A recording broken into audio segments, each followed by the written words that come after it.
What's up, guys? I'm SaltEMike, and this is your Star Citizen Week in Review for June 24th, 2024.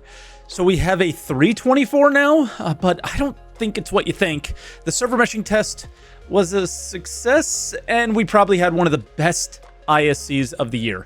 All that and more on today's Week in Review.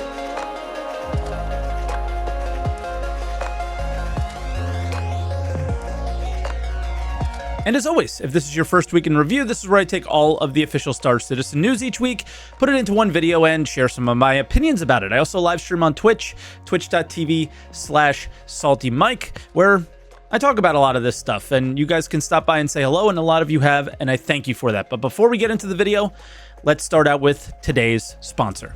Thank you to Loupedeck for sponsoring today's video. Star Citizen has an endless combination of keybinds that you might need, and I use the Loupedeck Live S right here on my desk to resolve this problem for me. The Loupedeck is a compact, customizable console that can be used for all sorts of applications, not just Star Citizen. For example, they have tools for programs like Photoshop and Premiere. So why is it useful in Star Citizen? Well, it's all the possible keybinds that you could need. The Loupedeck has 21 buttons and knobs, but also has a page system. So one click of a button opens up essentially endless customizability. But in case you weren't aware, Loupedeck has its own Star Citizen profile on the marketplace that I created. But I'm here to tell you that it's updated for 3.23 with all the new flight and master mode changes. The profile is free and it's plug and play after downloading it. And my keybinds, I had to change a couple things, nothing major, so you won't see any huge differences in the way that you play if you're mouse and keyboard. And I will continue to update the profile for each major patch, as things are changing all the time.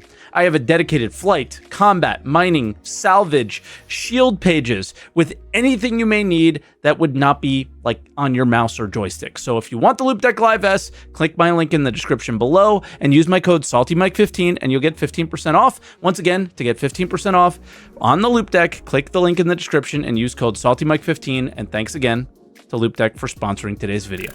And of course, guys, thank you for engaging with the sponsor as you always do. I really appreciate it. It allows me to do really awesome things with the channel. I'm just waiting for Star Citizen to do some things. So let's jump into the patch notes and talk about maybe when they will.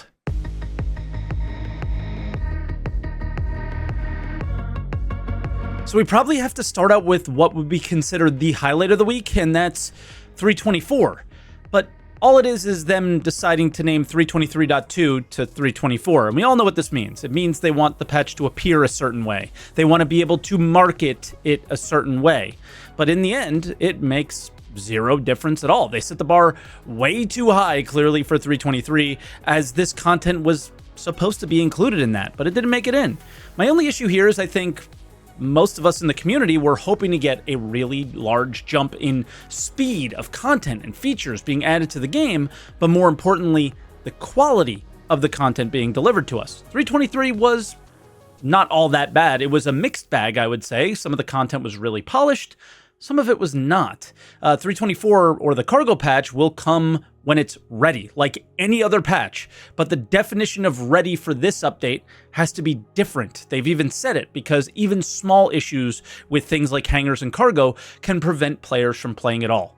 Will this delay 4.0? That's a lot of things that I've heard. It already probably has, right? Just from history, when things are pushed back, so does everything else behind it. But does the naming convention have anything to do with this? I don't think so. Then we had the server meshing test. First, this was way less of a server meshing test for us than they let it on to be initially, in a sense that we weren't really seeing 4.0 like experiences or improvements really from the last update. They wanted to A/B test their hardware, basically from the first meshing test, just to see if they had any changes. We were literally playing on a 322 build. You're not going to see even AI updates, right? Day one was a mess. Players could not make it into a server, and when you did, it 30K'd. But again, this was not as much about our experience. It was more about what they were seeing on the back end. They called it a success. Oh, okay. Then day two was much, much better. So they dealt with the issues that prevented us from getting into a server, and honestly, the experience was pretty much as bad as the test a few months ago. Plenty of oddities when crossing server lines. My ship was randomly disappearing But again, I have no idea if that's some legacy bug or a server meshing issue really. So that's why bad is meant to have quotations here. Is it the server meshing stuff that's causing it, or is it just general using 322 that's super old, right? The patch was really old, so it just doesn't, how do we know? So in the end, we were there as busy bees to test for them, like, so they can figure out their hardware stuff. That's what it was. The server meshing test everyone was looking to play has yet to come, where I would hope to see more stability, more input performance, like when you press a button, it actually presses that immediately on the screen. And I doubt anyone wants to see 400 or 200 players servers in 4.0. We all want to see growth in this area. Star Citizen needs to look like what it's working towards becoming, which is an MMO. Right? Then we had a little launcher update, pretty simple thing here. They fixed a bunch of issues and made some changes to the new launcher based on feedback, but I think they had some weird issue where they had to do a hotfix version at some point just to be able to resolve that. So some people weren't able to get in the game and things like that. But that's all we have for the patches this week. Fingers crossed, Monday apparently for the cargo patch, so probably a video after you're watching this video in the evening if they actually do it. If not, I'm going to update you the moment I can, but they just haven't been moving. It's been months of this. It's been pretty brutal. So with that, let's move on to video updates.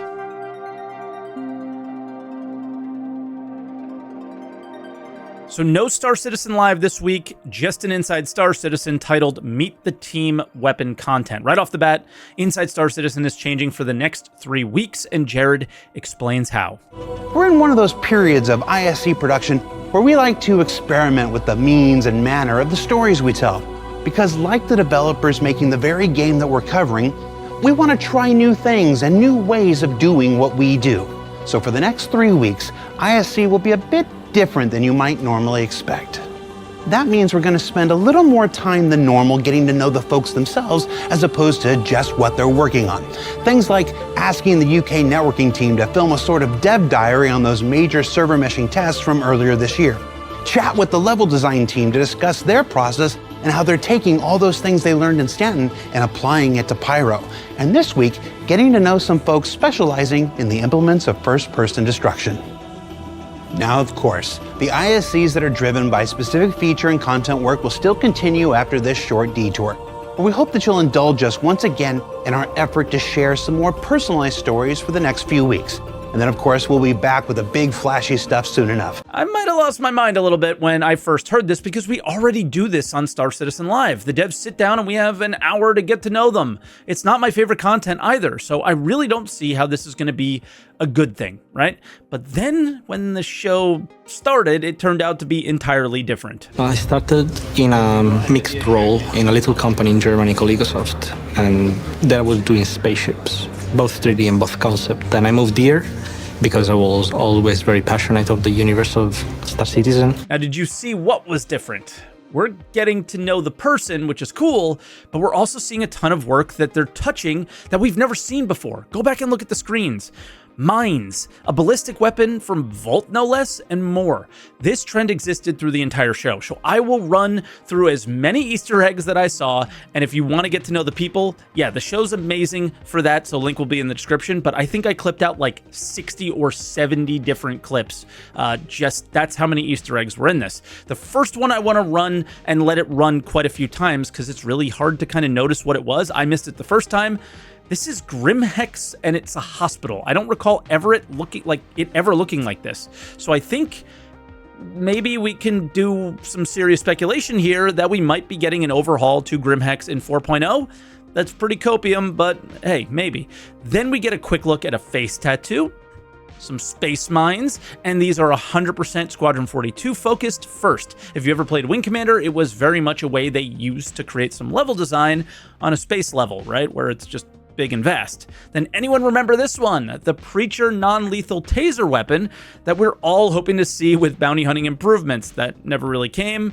And a lot of Volt weapons are next. This was a shotgun. They gave a really long look about the rifle that they kind of showed at CitizenCon, explained that it's homemade, sort of. The manufacturer isn't really like manufacturing a lot of things, I guess. It's more of a homemade-y thing. And again, you shoot normally with these, and then if you manage the heat, you can turn it into a beam, but if you go too long, it'll overheat. All things we saw at CitizenCon. Then we also get a look at some other Vault weapons, including a pistol.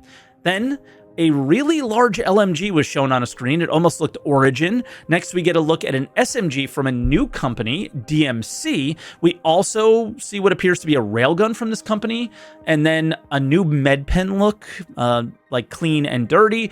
Then, my favorite, I think, we see a Space AK. Holy! And then you really start to see why maybe we're not kind of getting this information until now. They're making a lot of weapons for Pyro to make it feel new and make it feel unique. The P8 AR is next, not to be confused with the P4 AR, and this is a special one for the PU because this is the hero weapon from Squadron 42, so they didn't want us to have a Squadron 42 experience in the PU before Squadron is out. The crossbow is shown, and in case you didn't know about the crossbow, it was a cross-promotion between Star Citizen and another Kickstarter. If you backed both, you got something in their game, and they got something in our game, and this was the crossbow. But yeah, I don't think they realized back then how awkward this would be, and the reason we don't have it now is they don't have the tech to make arrows stick into things. They also used the ASCAV animations, or excuse me, VFX and sounds with this. So I don't think we're going to be seeing it anytime soon. A Grey Cat modded weapon was probably the craziest weapon that we saw. It is a Space Tech 9, basically, right? And it looks really, really fun to shoot. We saw a random ship weapon, which had graffiti on it, so probably pyro-related again. We also had a really short look at a grenade and a weird-looking gadget at the bottom left of the screen here, and the craziest melee weapons. It's really starting to look like a space survival FPS, and I'm here for it. It looks cool. How it should play, maybe not super survival-y, but a little bit is fun. And then there were a lot of new attachments. The main one that stuck out to me was kind of the scuffed bayonets on the Coda at the start of the show, the dead rig that was towards the end, and also on the Space AK. Oh, and they trolled one of these weapons as well. You could see the link on the screen, and it was a fake box taping gun, like an Amazon box taping gun. And they had a link on the screen. We went to it, and this was it. It was pretty funny. But yeah, that's all we had. It was a bunch of little Easter eggs on the weapons. And yeah, I thought this was great. Props to them. I think they found a really cool way to highlight the people, which was really, really fun, but also highlight how much stuff is going on and make content for me, like who's just looking for the game stuff, but also make me really enjoy those developers, right? And things like that. It was a really, really solid show. So props to Jared and team for that. I know I give him a lot of crap, and sometimes I feel like it's deserved, but it is definitely not deserved this week. That was awesome.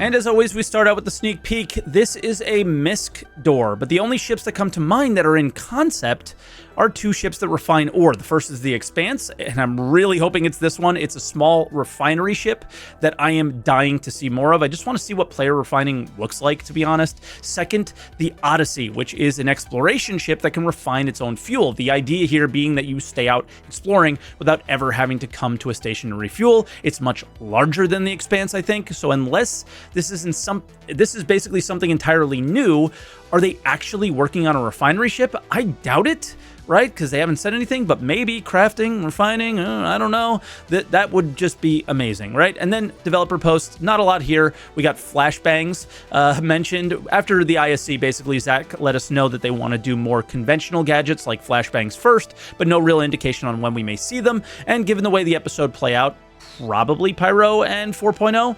Then a Railgun nerf happened, but it didn't happen on purpose. The damage was nerfed, it wasn't intentional, and it's going to get fixed in 323.2, which again is now called 324. The lore post this week was a Loremakers guide, which is a post where the community can ask questions and the narrative team answers. Sometimes you get really lore-heavy stuff, and sometimes you get answers that could dictate future gameplay. Today was a bit of a mix. The first one was gameplay-related, mission givers. It's been around 2 years, I think, since a Star Citizen Live with the narrative team where they said mission givers were a priority. Now the goalposts have moved, if you want to think really negatively, but more than likely, they've just been nearly 100% working on Squadron and minor things like Overdrive and the PU. Like, they said that was narratively focused. Not really, right? So 1.0 is their mindset right now. See you in 3 years. Like, the goalpost moved again. It kind of sucks, but it is what it is. I think it's very Squadron related. And again, what are we going to do about that? It is what it is. Next is mostly lore stuff. What happens when the Vandal are done with a planet? It's just dead, like never coming back dead. But if it was partially harvested, maybe it has a chance. And then lastly, a combination of lore and gameplay. Who or what hunts space whales? Apparently only us. In case you aren't aware, the initial design was for us to not kill them, but they have resources on their bodies or something, and we were meant to extract valuables from them. Who knows what the plans are now, though?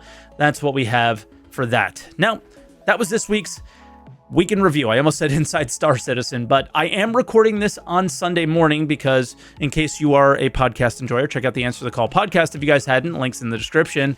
I am not going to be here on Sunday. I have some family coming to town. I'm about to pick my cousin up from the airport, so I'm recording this Sunday morning. So sometimes there's dev updates and interesting things that happen. I might have missed something, so make sure you guys leave that in the comments. But as always, like the video.